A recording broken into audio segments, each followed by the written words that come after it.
हमारा देश कल अपनी स्वतंत्रता का 80वां वर्षगांठ मनाने जा रहा है। इस गौरवपूर्ण अवसर पर मैं सशस्त्र सेनाओं में सेवारत और सेवानिवृत्त सभी सैनिकों और सैन्य अधिकारियों को अपनी और समस्त भारत की ओर से हार्दिक शुभकामनाएं देता हूं। मैं उन परिवारों के प्रति भी अपनी गहरी कृतज्ञता व्यक्त करता हूं, जिनके त्याग और धैर्य के कारण ही हमारे सैनिक पूरी निष्ठा के साथ मातृभूमि की सेवा कर पाते हैं।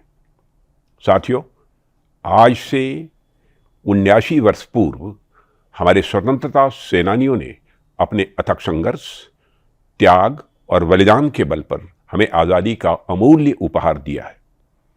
महात्मा गांधी, नेताजी सुभाष चंद्र बोस, भगत सिंह, चंद्रशेखर आजाद, सरोजिनी नायडू, रानी गडिनल्यू और असंख्य ज्ञात अज्ञात वीरों के सपनों और बलिदानों ने स्वतंत्र भारत की नींव रखी। उसके बाद से ही उस विरासत को सुरक्षित रखने और भारत की संप्रभुता, एकता तथा अखंडता की रक्षा करने का दायित्व आज हमारे सशस्त्र बलों के मजबूत कंधों पर है। और साथियों, आपका अनुशासन, आपका साहस, आपका समर्पण और राष्ट्र के प्रति आपकी अटूट निष्ठा प्रत्येक भारतीय के लिए गर्व और प्रेरणा का स्रोत है। विपरीत परिस्थितियों में भी आप सब अडिग संकल्प यह सुनिश्चित करता है कि देश का प्रत्येक नागरिक सुरक्षित वातावरण में अपने सपनों को साकार कर सके। राष्ट्र आपकी इस अद्वितीय सेवा, त्याग और समर्पण के लिए सदैव आपका ऋणी रहेगा। साथियों, एक रक्षा मंत्री के रूप में वैसे तो मैं समय समय पर अलग अलग अवसरों पर आप सबसे मिलता ही रहता हूं, लेकिन स्वतंत्रता दिवस की पूर्व संध्या पर आप सभी से कुछ बातें साझा करना हमेशा एक अलग अनुभव होता है। ऐसा इसलिए क्योंकि इस दिन हम हमारी आर्म फोर्सेज के किसी एक यूनिट के बारे में ही बात नहीं कर रहे होते हैं, बल्कि हम भारत के डिफेंस सेक्टर के डेवलपमेंट को हॉलिस्टिक नजरिए से देख रहे होते हैं। एक राष्ट्र के रूप में भारत ने आज़ादी के इन 80 वर्षों में जो प्रगति की है वह अपने आप में एक प्रेरक गाथा है। लेकिन यह कहानी तब और सुखद हो जाती है जब हम इसमें भारत के रक्षा क्षेत्र की यात्रा को देखते हैं। साथियों, 1947 से लेकर आज तक हमारे रक्षा क्षेत्र ने अभूतपूर्व प्रगति की है और हम सब इसके साक्षी हैं। लेकिन आज स्वतंत्रता दिवस की इस पूर्व संध्या पर मैं आपसे उस इतिहास की नहीं बल्कि वर्तमान की और आने वाले भविष्य की योजनाओं पर बात करना चाहूँगा। साथियों, आप सभी जानते हैं कि माननीय प्रधानमंत्री जी के नेतृत्व में हमारी सरकार ने रक्षा क्षेत्र में आत्मनिर्भरता को हमेशा सर्वोच्च प्राथमिकता दी है और उनमें भी पिछले 12 वर्षों में आप सब ने आत्मनिर्भर भारत और मेक इन इंडिया के माध्यम से रक्षा क्षेत्र में अभूतपूर्व परिवर्तन देखा है। आज भारत केवल अपनी सुरक्षा आवश्यकताओं को पूरा करने वाला देश ही नहीं रहा, बल्कि हम ग्लोबल डिफेंस मैन्युफैक्चरिंग और डिफेंस एक्सपोर्ट्स के क्षेत्र में एक उभरती हुई शक्ति बन चुके हैं। हमारे प्रयासों ने रक्षा उत्पादन को नई दिशा दी है। हमने आयात पर अपनी निर्भरता कम की है और स्वदेशी निर्माण को हमने अभूतपूर्व गति प्रदान किया है। आंकड़े भी इस बात की गवाही देते हैं। हमारा घरेलू रक्षा उत्पादन जो 2014 तक मात्र 46,000 करोड़ रुपए हुआ करता था, वो वित्त वर्ष 2025-26 में रिकॉर्ड 1,78,000 करोड़ रुपए पर पहुंच गया है। यानी पिछले एक दशक में हमारा घरेलू रक्षा उत्पादन लगभग 4 गुना बढ़ चुका है। यह पिछले एक दशक में हुए स्ट्रक्चरल चेंज का प्रमाण है। इस कुल उत्पादन में रक्षा, सार्वजनिक उपक्रमों और अन्य सार्वजनिक क्षेत्र की लगभग 76% हिस्सेदारी रही, जबकि निजी क्षेत्र ने 24% का योगदान दिया, जो पिछले वर्ष के 22% से अधिक है। निजी क्षेत्र की यह बढ़ती भागीदारी इस बात का संकेत है कि रक्षा क्षेत्र में बिजनेस एनवायरनमेंट लगातार बेहतर हो रहा है। साथियों, रक्षा क्षेत्र में भारत की आत्मनिर्भरता का सबसे प्रभावशाली प्रमाण हमारा रक्षा निर्यात है। वर्ष 2013-14 में महज 686 करोड़ रुपए का डिफेंस एक्सपोर्ट आज वित्त वर्ष 2025-26 में बढ़कर 38,424 करोड़ रुपए तक पहुंच गया है।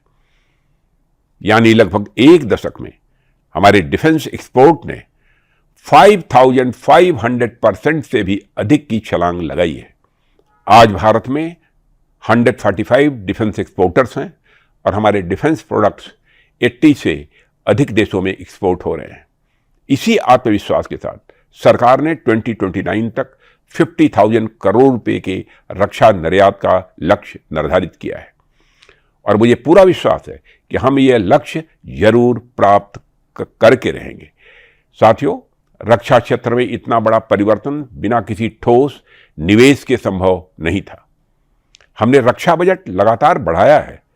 हमारा डिफेंस बजट वर्ष 2013-14 के 2.53 लाख करोड़ रुपए से बढ़कर 2026-27 में 7.85 लाख करोड़ रुपए हो गया है। इसी तरह कैपिटल एक्सपेंडिचर 94,588 करोड़ रुपए से बढ़कर 2.19 लाख करोड़ रुपए तक पहुंच चुका है। रिसर्च एंड डेवलपमेंट पर भी हमारा फोकस लगातार बढ़ा है। वर्ष 2014-15 में रिसर्च एंड डेवलपमेंट का बजट जहां 15,283 करोड़ रुपए हुआ करता था, वह 2026-27 में 90% बढ़कर 29,100 करोड़ रुपए तक पहुंच गया है। ये सारे आंकड़े भविष्य की रक्षा तकनीकों में भारत की बढ़ती प्रतिबद्धता को दर्शा रही हैं। साथियों, रक्षा क्षेत्र में इस निवेश का लाभ हमारे पूरे रक्षा औद्योगिक परिदृश्य को भी मिल रहा है। आज देश में रक्षा क्षेत्र से जुड़े हुए 16 सार्वजनिक उपक्रम, 462 लाइसेंसी रक्षा कंपनियां और लगभग 17,000 MSMEs रक्षा निर्माण से जुड़ी हैं। नवाचार को प्रोत्साहित करने के लिए आईडेक्स जैसे प्लेटफॉर्म तैयार किए गए। साथ ही अदिति जैसी योजना के माध्यम से आर्टिफिशियल इंटेलिजेंस और क्वांटम टेक्नोलॉजी जैसी अत्याधुनिक तकनीकों के लिए 25 करोड़ रुपए तक का अनुदान दिया जा रहा है। साथियों, भविष्य की चुनौतियों को ध्यान में रखते हुए हम अपनी सेनाओं के आधुनिकीकरण को सर्वोच्च प्राथमिकता दे रहे हैं। पिछले एक वर्ष में डिफेंस एक्विजिशन काउंसिल ने लगभग 8.75 लाख करोड़ रुपए से अधिक की परियोजनाओं को एक्सेप्टेंस ऑफ नेसेसिटी प्रदान किया है। यह अपने आप में हमारे रक्षा आधुनिकीकरण के इतिहास का सबसे बड़ा निवेश है। इसके अंतर्गत भारतीय सेना को, भारतीय नौसेना को और भारतीय वायुसेना को अत्याधुनिक हथियार उपलब्ध कराए जाएंगे। ये निर्णय हमारे रक्षा क्षेत्र को भविष्योन्मुखी बनाने की दिशा में उठाए गए ठोस कदम है। आधुनिकीकरण की इस प्रक्रिया को गति देने के लिए हमने रक्षा खरीद प्रक्रिया में भी बुनियादी सुधार किए। 2026 में डिफेंस सर्विसेज के लिए डेलीगेशन ऑफ फाइनेंशियल पावर्स में व्यापक संशोधन कर फील्ड कमांडर्स के अधिकार 100% तक बढ़ा दिए गए। इससे कॉन्ट्रैक्ट्स का क्रियान्वयन तेज होगा और हमारी ऑपरेशनल एफिशिएंसी मजबूत होगी। इसके अतिरिक्त स्वदेशीकरण को बढ़ावा देने के लिए स्वदेशीकरण से जुड़े वित्तीय अधिकार भी 2 गुने कर दिए गए हैं, जिससे 1.25 लाख करोड़ रुपए से अधिक की रक्षा खरीद को रेवेन्यू रूट के माध्यम से गति मिलेगी। साथियों, हमारी सेनाओं ने बढ़ चढ़कर आत्मनिर्भरता की इस यात्रा में भाग लिया है। भारतीय नौसेना ने आत्मनिर्भरता के क्षेत्र में एक के बाद एक कई मील के पत्थर स्थापित किए। वर्ष 2025 और 2026 में नौसेना के बेड़े में प्रोजेक्ट 17A के तहत 4 अत्याधुनिक stealth frigates INS Udaygiri, INS Himgiri, INS Taragiri और INS महेंद्रगिरी को शामिल किया गया। ये सभी स्वदेशी युद्धपोत हमारी समुद्री क्षमताओं और सुरक्षा को मजबूत कर रहे हैं। इसके अतिरिक्त गोवा में इंडियन कोस्ट गार्ड शिप समुद्र प्रताप का भी कमीशन होना ऐतिहासिक रहा है, जो 60% से अधिक स्वदेशी कंटेंट वाला भारत का पहला स्वदेशी पॉल्यूशन कंट्रोल वेसल है। भारतीय वायुसेना के लिए भी हिंदुस्तान एरोनॉटिक्स लिमिटेड के नासिक संयंत्र में LCA तेजस मेक 1A की तीसरी और HTT-40 की दूसरी प्रोडक्शन लाइन शुरू की गई है। हाल ही में इस नई फैसिलिटी में बने पहले LCA मेक 1A को भी राष्ट्र को समर्पित किया गया। एमका प्रोग्राम एग्जीक्यूशन मॉडल को मंजूरी देना भी हमारे इसी रणनीतिक कदम का उदाहरण है, जिसमें सार्वजनिक और निजी क्षेत्र को समान भागीदारी का अवसर मिलेगा। फरवरी 2026 में टाटा एडवांस सिस्टम्स की Airbus H125 helicopter final assembly line का उद्घाटन भी भारत के एरोस्पेस इकोसिस्टम की बढ़त को दिखा रहा है। साथियों, हमारी आर्मी को भी अत्याधुनिक तकनीक से सशक्त बनाने के लिए हमने भारत अर्थ मूवर्स लिमिटेड तथा electro pneumatics and hydraulics private limited के साथ लगभग 975 करोड़ रुपए की लागत से T-72 और T-90 टैंक्स के लिए ट्रॉल असेंबली की खरीद के कॉन्ट्रैक्ट्स किए हैं। ये अत्याधुनिक माइन क्लियरिंग सिस्टम्स युद्ध के दौरान टैंकों के लिए सुरक्षित मार्ग तैयार करेंगे, जिससे हमारी आर्मर्ड कोर की मोबिलिटी, सर्विवेबिलिटी और कम्बैट इफेक्टिवनेस में उल्लेखनीय वृद्धि होगी। साथियों, रक्षा क्षेत्र के इस बदलते परिवेश में DRDO और हमारी सेनाओं ने भविष्य की युद्ध तकनीकों में भारत को अग्रणी पायदान पर ला खड़ा किया है। हमने अपनी पहली टैक्टिकल एडवांस रेंज ऑगमेंटेशन प्रणाली का सफल परीक्षण किया, जो पारंपरिक हथियारों को प्रिसीजन गाइडेड वेपन्स में बदलने की क्षमता रखती हैं। MIRV तकनीक से लैस एडवांस्ड अग्नि मिसाइल के परीक्षण ने हमारी रणनीतिक प्रतिरोधक क्षमता को नया आयाम दिया है। इसी क्रम में long range land attack cruise missile Rudram 2, air to surface missile, naval anti ship missile YSR और Pinaka long range guided rocket के सफल परीक्षणों ने हमारी मारक क्षमता को अभूतपूर्व मजबूती दी है। भविष्य की तकनीकों में हमने हाइपरसोनिक क्षेत्र में भी बड़ी छलांग लगाई है। Active cooled full scale scramjet combustor के 1200 सेकंड से अधिक के सफल परीक्षण ने भारत को हाइपरसोनिक मिसाइल टेक्नोलॉजी विकसित करने की क्षमता रखने वाले चुनिंदा देशों की श्रेणी में लाकर खड़ा कर दिया है। सॉलिड फ्यूल डक्टेड रैमजेट तकनीक का सफल प्रदर्शन भी उतना ही महत्वपूर्ण है।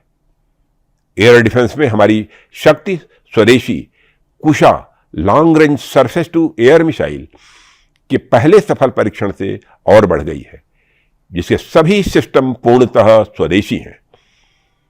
साथियों, आधुनिकीकरण के साथ साथ सीमावर्ती क्षेत्रों को मजबूत करना भी हमारी सर्वोच्च प्राथमिकता है। इस वर्ष बॉर्डर रोड ऑर्गेनाइजेशन ने एक साथ 125 रणनीतिक आधारभूत संरचनाएं राष्ट्र को समर्पित किए, जो BRO के इतिहास की सबसे बड़ी एकल उपलब्धि है। लगभग 5000 करोड़ रुपए की लागत से लद्दाख, जम्मू कश्मीर, अरुणाचल प्रदेश और सिक्किम जैसे क्षेत्रों में बनी 28 सड़कें और 93 पुल हमारी सेनाओं की तेज आवाजाही को सुनिश्चित करेंगे। इससे सीमावर्ती क्षेत्रों से हमारा जुड़ाव और मजबूत हो रहा है। हमारे सैनिकों का सीमावर्ती क्षेत्र के लोगों के साथ जुड़ाव पहले की तुलना में अब और ज्यादा बढ़ रहा है।